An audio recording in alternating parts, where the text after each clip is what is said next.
చెడు అలవాట్ల వల్ల మన యొక్క బుద్ధికి ఇటువంటి విఘాతం కలుగుతుంది. అక్కడికి ఆ వికాసానికి చాలా పెద్ద ప్రతిబంధకం అనేది ఏర్పడుతుంది. కాబట్టి ఇటువంటి చెడభ్యాసాలని మానేయాలి.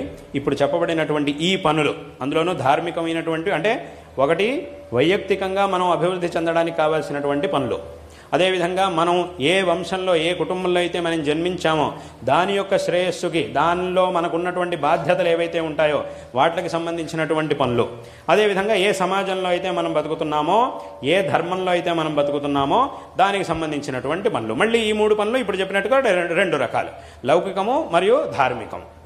ఈ విధంగా ఈ పనులన్నింటినీ కూడా చేస్తూ ఈ అన్ని దురభ్యాసాల నుంచి దూరంగా ఉంటూ చక్కటి జీవితాన్ని గనక మనం నిర్మించుకుంటే తప్పకుండా ఉత్తమమైనటువంటి స్థితికి మనం వస్తాము అనేటటువంటి విషయంలో ఏమాత్రం సందేహం లేదు. ఇక్కడ కేవలం, అంటే నేను ఇందాక నుంచి రెండు రకాలుగా ఎందుకు చెప్తున్నాను అనంటే, కేవలం లౌకికమైనటువంటి అభివృద్ధి మాత్రమే సరిపోదు, ధార్మికమైనటువంటి ఒక చైతన్యాన్ని కూడా తప్పకుండా మనం పొందాలి.